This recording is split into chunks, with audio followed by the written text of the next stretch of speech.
Hi, welcome everyone to the November 12th Parks and Recreation Commission meeting.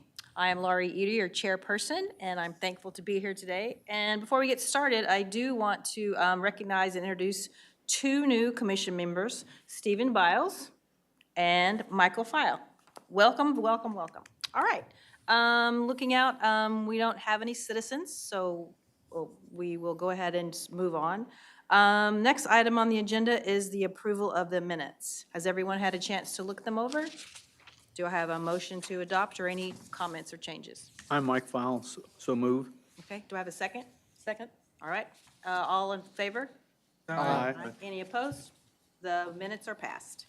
All right, moving on to item D, other business. I will turn it over to Lisa Wooby, the city's Parks and Recreation Director. All right, good evening. How is everyone? Good, how are you, Lisa? It's so nice to see a full dice. This is awesome. This is awesome. Just glad and welcome to the new members, Mr. Biles, Mr. File. We appreciate your service to the community. Again, yes, I am Lisa Wube, a Parks and Recreation Director, and my team and I have a number of items we wanted to share with you today. In our last workshop session, we talked about Tree City USA. So today I'm going to bring you a short presentation to talk a bit more about Tree City USA, how that relates to us, the benefits of this program. And so I'm going to kick it off with, here it is right here, Promoting Urban Forestry, Tree City USA. So I'm going to do a brief introduction as well as the importance of Tree City USA. I'm going to review the criteria for designation as well as the benefits of being a Tree City USA and what the next steps would be and what that means for this board. What is Tree City USA? As you can see, it is a national program established by the Arbor Day Foundation in 1976. The foundation's stated mission is to inspire people to plant, nurture, and celebrate trees. Today, the program includes more than 3,600 communities from all 50 states. Tree City USA provides a framework for the communities and expands their knowledge about trees. Why is Tree City USA important, and why our city? There are a number of points here, but I highlighted 4 major ones, and this ties in with our master plan. We also want to make sure that there is tree care education, as well as grant opportunities, as well as increased brand awareness, and as well as community pride. So the criteria for designation, as soon as it catches up, there we go. 4 standards must be met. Number 1, we must establish a Tree City Board. Number 2, we have to implement a tree care ordinance. And as you can see, I placed an asterisk there because I want this point to hit home that this does not apply to any private property at all. This initiative also requires us to develop a community forestry program as well as celebrate Arbor Day proclamation. And you'll be hearing a little bit more about that, as in tomorrow at Bronson Park, we also will have a celebration for our Arbor Day that is celebrated typically the first Friday in November. And so we want to make sure that we stay in compliance with that as we walk through many things that relate to trees. Some of the benefits of being a Tree City USA, obviously there is a social component, environmental as well as economic. The social component is to enhance community aesthetics and promote physical and mental well-being. And we want to improve our air quality, reduces the heat and manage the storm water. And then lastly, increase our property values and attract tourists. So some of the next steps, and you may or may not be familiar with this. So the first step is that we would have to make an official request to serve as the Tree Advisory Board. So this board would serve in a dual capacity. Should you agree as a group that this is the direction that we want to go.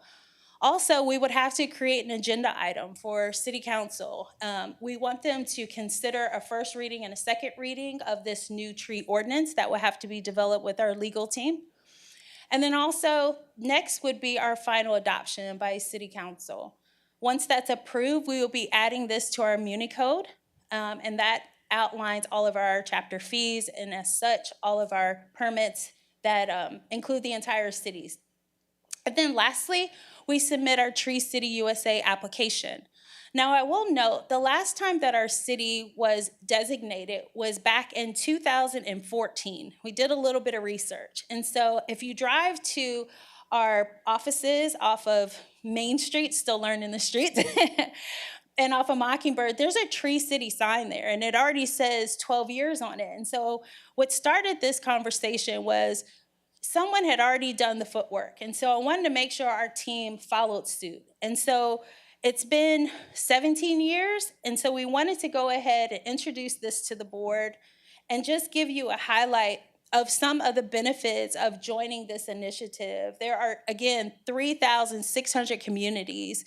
It's such a highlight when someone drives into your community and sees these signs. It really shows that we care about our community. So I'll be happy to answer any questions. I thought we went through this. We did. Yeah, I thought we were already designated as the tree advisory board or what have you. So my understanding, as far as the Tree City USA designation, we have to resubmit each year. And the last time that it was submitted was back in 17. Now, in terms of the board serving in a dual capacity, I did not have that information. We did. This came up before. What, last year? When Lee was chairman, So Lisa, so Yes. if I recall, yes, it was presented to the commission maybe a year and a half ago. Probably when under Ja- Jason was under- here. With Jason. Yes. And the general consensus by the commission was yes. We want Awesome. to do this. So if we need to pick up where we left off, let's have that conversation and. Yeah, we voted to become the tree board. Great. Yeah. We'd have to look back at the minutes, but I'm sure we can find those minutes and that, yeah, we were able to serve. I didn't know that we had to redo it every year. So I mean, I guess whatever we did back then doesn't, matter. And we've got a whole bunch of new board members. But I think at the same time, the general consensus was that it was a net plus for the community, so. I believe it was February of '23. And we had bylaws already drafted up. Yeah, there was a CO already. I have a draft ordinance here. So, Yes, sir. do any of the new commissioners have any questions or comments or thoughts about it? Yeah, after we get approval from the city council, assuming that happens, and then what? What does that mean for the city? Do you get trees to plant? What does that mean? Yes, so there are a number of must-haves for our community, and one is we have to make sure per capita that we're spending $2 per person. So that's one criteria that we have to follow. Another one that we have to follow is to make sure that we host an Arbor Day every year. The other piece is the ordinance. So you're absolutely right. We need to pick off where we left off. And I thought this was a good time as any, not only with the new board members, but me leading the team into the next charge and really bringing it past the finish line. Some of the information that I received was a bit, I would say I didn't gather as much information as possible, and so this is why I'm bringing it to the board to kind of get up to speed. So if you are giving me that yes, that gives me the okay, but I needed a consensus from the entire board to move forward. I know this is a direction that the city is supporting in terms of city management, but I wanted to make sure the board was on. Yes, I agree, and there's already a draft ordinance out there. So Lisa, Yes. so moving the process forward, so would this be a budget item for 26? That's We've what already it missed 25? That's what it appears to me right now. I mean, the logistics of it, I really have to walk through legal with it. Right now, I just wanted to give you a high-level overview and make sure that we were on the same page. And it sounds as if maybe there was some confusion on my part, and I take ownership of that. But from what I've read, we haven't had a designation since 2017, so it looks like we've stopped. So do we need to take a vote, or just what do we need to do to move it? So what I'm asking from you today is a consensus of whether or not we can move forward with the application process, which means that we have to start with recognizing you as a dual board. That is the first thing that I'm asking. And then secondly, we want to make sure that we're able to begin the process of updating the draft ordinance to bring it full circle. So do we need to make a motion? Yes. Okay. I'll make a motion that we move forward with the process of forming the Parks and Rec Commission as a dual commission to also serve as the Victoria Tree Board. I second that. All those in favor? Aye. Any opposed? The motion carries. Awesome. Thank you so much. And next, we're going to have our capital improvement updates from Steve Gallagher, our Assistant Director. All right.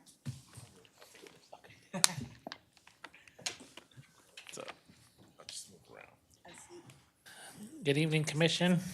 Good evening. I'm going to be updating on capital projects today. The first one is I'd like to invite all of our citizens and residents tomorrow to Brownson Park at 9 a.m.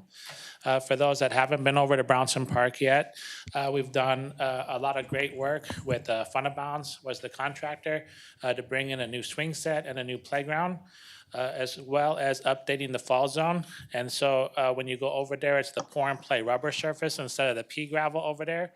And we've also reorientated the playground as well as the swing set out from underneath the big tree that was there, but to allow the shade structures to be able to be in play with those equipment. But also just to kind of utilize more areas of the park with how we station the main playground as well as the swing set for play. We added 3 musical features so that kids can play a xylophone or little bells and little tambourines for music and play and creativity there.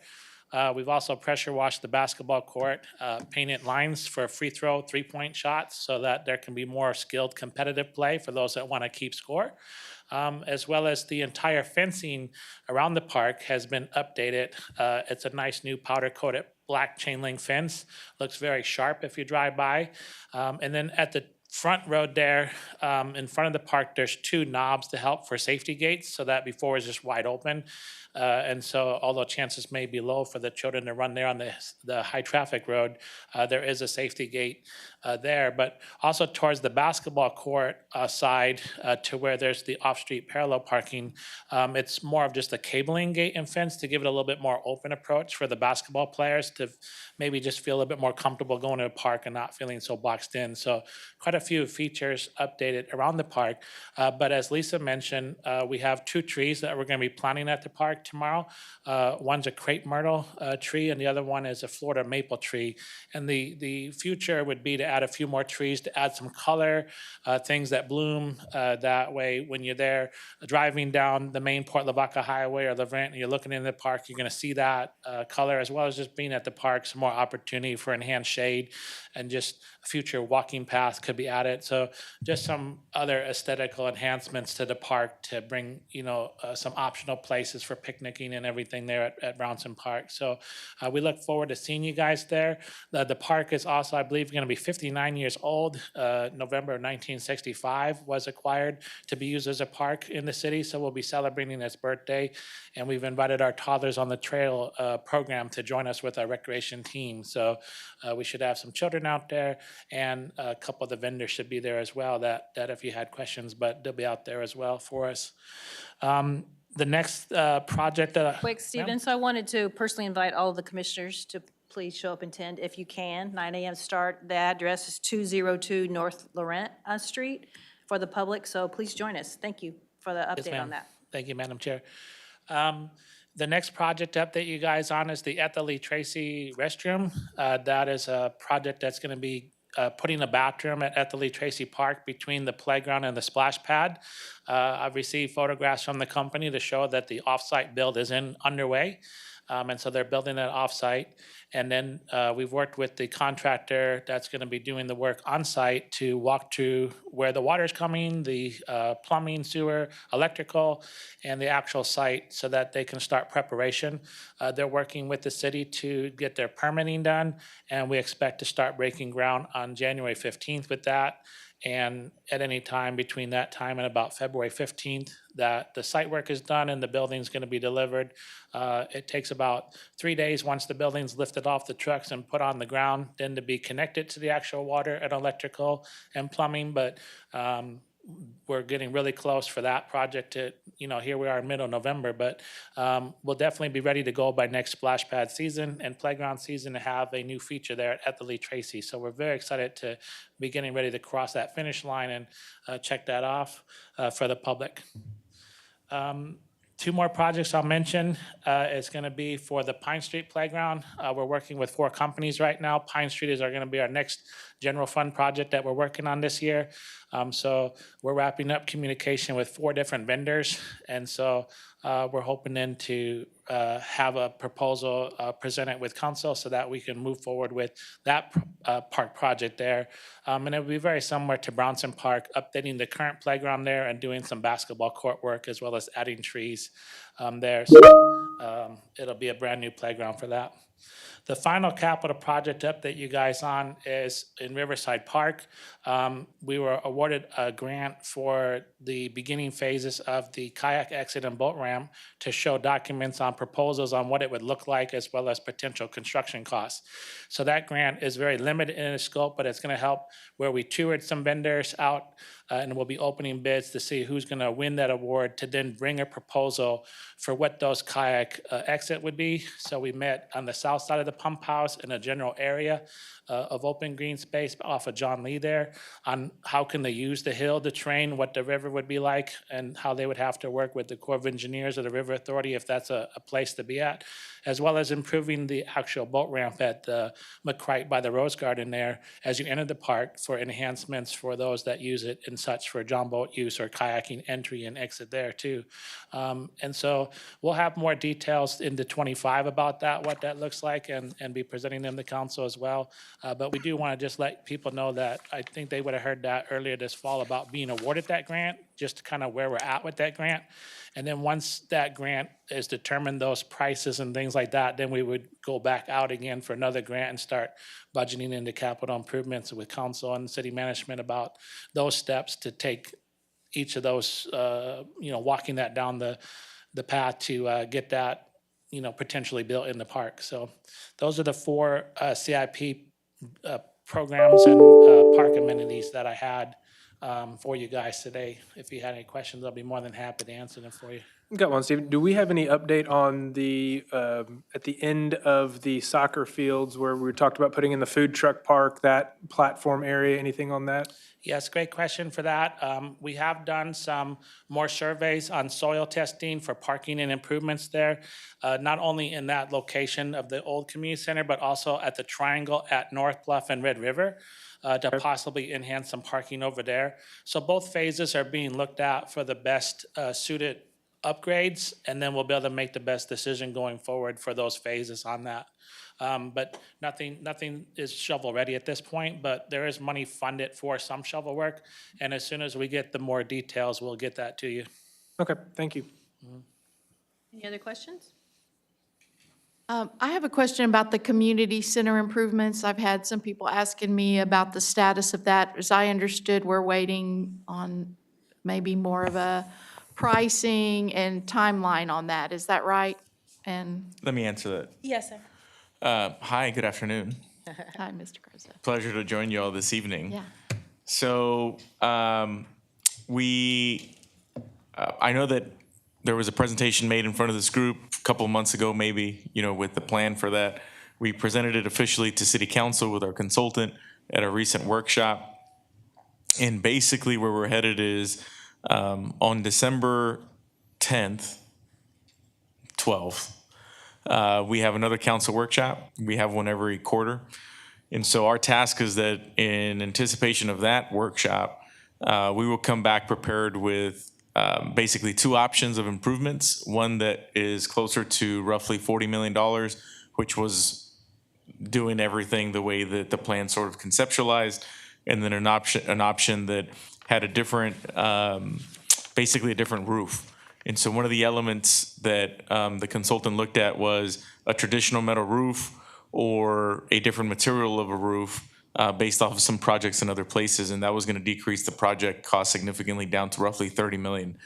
And so we're basically value engineering the projects to get them to these whole numbers so it's easier to have a conversation about. And then at that same meeting in December, Gilbert, our CFO, and I are working on basically how we pay for it. And so we'll be presenting some options on this is how we can get to paying for either of these options so that council can make an educated, basically decision on how to proceed. And that's going to include, the city allocating some of our debt capacity for capital projects in future years. It's going to include having the Victoria Sales Tax Development Corporation contribute some funds. And then it's going to include us thinking creatively on how we can leverage our existing or new hotel occupancy tax dollars that we can use towards that project.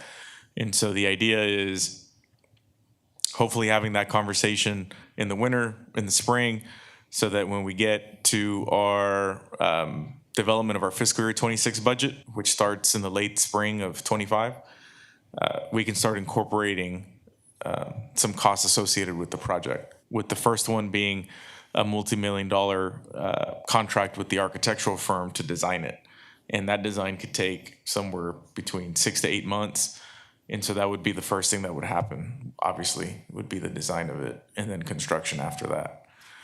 So if I had it my way, we would allocate the funding for the design in the summer of 25, go through that process, and then at some point in 26, start a phase of the improvement.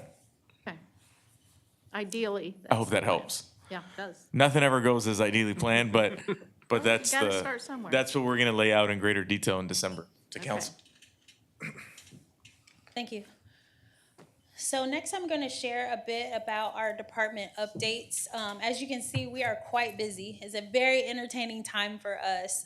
As we're beginning to develop our team, we really put at the forefront our workforce. And so I wanted to make clear about some initiatives that we try to do within our department that I thought we should share with you. On the 7th of November, 4 members of our park maintenance team, they traveled to Pearland, Texas, and they were able to team build with colleagues during what's called the Fall East Regional Maintenance Rodeo. And so it's a great time for our staff to get together with their colleagues, and they can actually compete. So we're talking backpacks with blowers, and they can go through mazes, and it was just a really great time. So I just wanted to highlight, even though we are working through all of these great initiatives, we really want to focus on the staff that make it happen for us. I also wanted to talk about just some small improvements that are happening around our city that we should highlight. One of those are new pickleball signs. We're going to put up at the YSC courts, the youth sports complex. We wanted to make sure that our courts are being taken care of. We put a lot of money into the resurfacing project, so I wanted to shed that we're still building that relationship with the growing pickleball community. And then also with our jumping back into our workforce, I think it's important to note that we have some very key positions that we are working to fill at this time.